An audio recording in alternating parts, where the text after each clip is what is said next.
Halo, selamat pagi, Miss. Selamat pagi. Halo. Ah,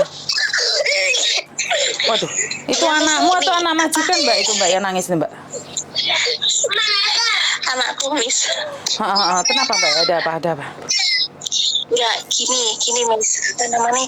Saya mau tanya, Miss, kan waktu itu kan apa namanya kan saya kan waktu terbang ke Hong Kong tuh waktu apa 15 Mei ya 15 Mei 2002 itu kan apa yang apa ada karantina 7 hari toh, Miss lah.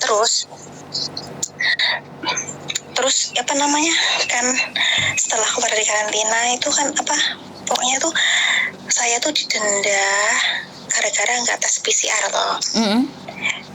Nah terus apa namanya waktu itu kan saya minta tolong ke agent apa namanya suruh ngurusin apa pokoknya kalau itu kan udah keputusan kan, Miss, uang dendanya itu mau dikembalikan ke saya itu kan antara 4 sampai 6 minggu kan udah ada suratnya kan. Walaupun saya di Indo kan saya kan agent saya kan ngomong seharusnya kan 6 minggunya itu seharusnya kan ini, Miss, tanggal 28 Jumat kemarin kan.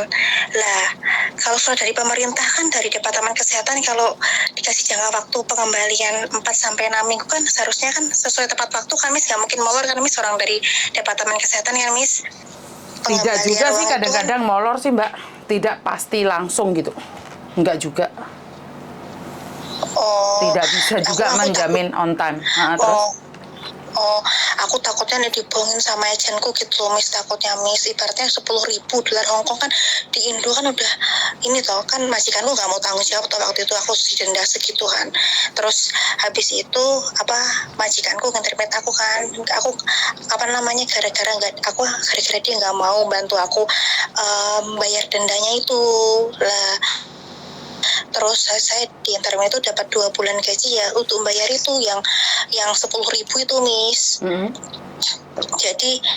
Jadi kan apa namanya yang denda itu udah tuh bayar. Terus ini kan apa yang aku didenda tes PCR 10.000 itu kan apa aku kan suruh ngasih alasan. Nah alasannya udah diterima sama Departemen Kesehatan.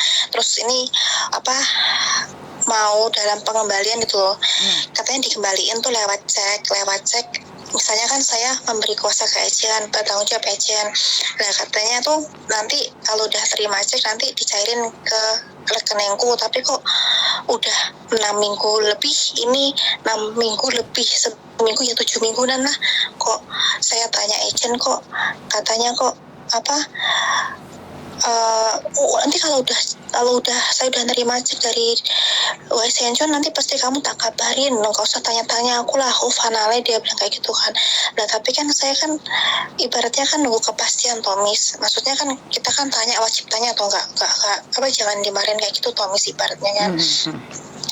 Nah terus apa namanya kan saya kan mikirnya gini, surat dari Departemen Kesehatan kan dikasih jangka waktu kan pengembaliannya kan uang saya dikembaliin kan 4 sampai 6 minggu. Takutnya tuh nih agentku bohongin gitu loh, Miss, takut, Miss, uang segitu kan di Indo kan berharga, Miss. Oke, setahu saya juga nggak bisa on time juga sih. Kadang-kadang baik kan juga telat juga. Karena seperti gitu yang ya, anak saya kemarin ada anak buah saya juga didenda dikembalikannya juga agak telat tuh. Nggak langsung itu, nggak on time juga. Itu apa telat berapa minggu, Miss? Aku sih nggak jelas ya, pokoknya itu sampai telat katanya 6 minggu, tapi pada kenyataannya hampir 2 bulan lebih.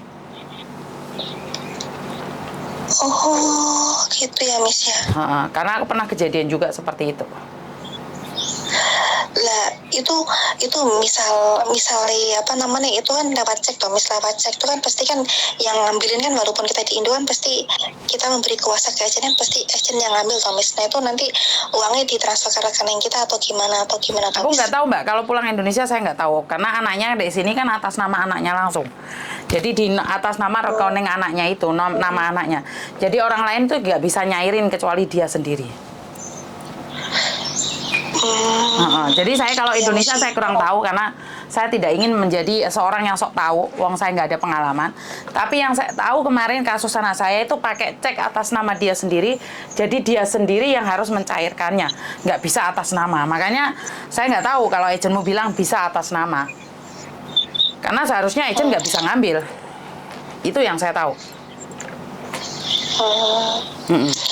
Kan waktu itu kan ini apa namanya, kan dikasih surat tuh tumis, dikasih surat tuh kan katanya kan gini, apa kan aku udah pulang Indo mau diurusin, nanti kalau misalnya emang uangku nanti apa dikembaliin sama Departemen Kesehatan, dia mau bantu apa bantuin lah gitulah ibaratnya kata dia gitu.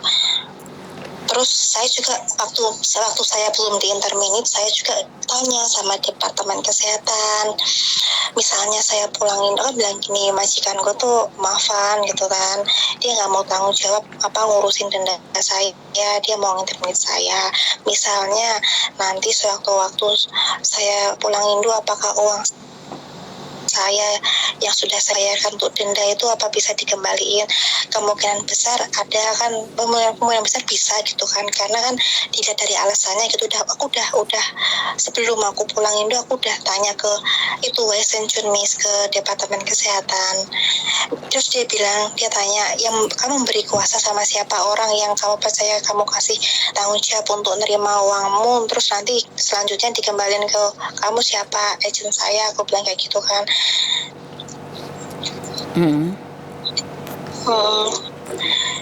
Kan saya bicara menurut pengalaman saya, Nduk. Saya tidak ada pengalaman yang anak saya pulang Indonesia. Jadi saya nggak bisa jawab. Jadi kan saya tidak pernah nanya juga. Soalnya saya tidak pernah kejadian anak yang bayar denda terus diinterminate sama majikan, itu saya nggak pernah. Jadi saya kan berbicara tentang pengalaman saya. Jadi saya tidak boleh sok tahu juga dong kalau saya nggak pengalaman. Kamu kan sudah pengalaman, bisa dibilang lebih pengalaman dari Miss Yuni, karena kan kamu nanya langsung. Jadi ya kita tunggu aja. Kan dia bilang bisa nih, ya kita tunggu sayang. Bener nggak? Jadi Miss Yuni nggak ada pengalaman itu, jadi Miss Yuni nggak berani ngomong. Kemungkinan besar kalau mbak-mbaknya yang ada di YouTube ada pengalaman bahwa pulang Indonesia habis didenda itu masih uangnya bisa masuk, nah biarkan mereka yang komen. Kalau saya tidak ada pengalaman. Gimana? Iya Miss ya, makasih Miss ya. 我而家出去啦。好啦。如果一陣我問你 OK 未，你 OK 你先行。得，好啦，拜拜。Halo Mbak. Iya makasih ya Miss ya. Iya makasih Miss. sayang ya. Oke, bye-bye. Iya makasih Miss. Oke, seperti yang Miss Yuni katakan bahwa Miss Yuni itu tidak semuanya pengalaman, Mbak. Karena itu saya belajar dari apa yang saya tahu aja, karena banyak orang yang sekarang itu muluk-muluk seolah-olah tahu segalanya, padahal dia tidak tahu. Dan saya hanya akan memberikan informasi berdasarkan sepengetahuan saya aja. Kalau yang saya nggak tahu, terus saya sok tahu kan akibatnya kan terjadilah emosi akhirnya nesu-nesu, merasa tidak dianggap. Loh, wong saya memang tidak tahu kok. Jadi wes nggak pingin dihargai atau dilokno. Jadi apa adanya aja. Miss Yuni mengatakan bahwa saya tidak tahu, ya saya tidak tahu.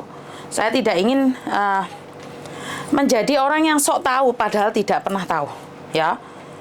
Piye to miso bulet aku dhewe ora ngerti. Ya wes pokoknya intinya saya akan berbicara seperti apa yang saya tahu aja. Selebihnya saya minta maaf dan wassalamualaikum warahmatullahi wabarakatuh. Berkat Tuhan mengalir atas hidup kita semua. Semoga semua makhluk hidup bahagia dan terima kasih. Bye-bye.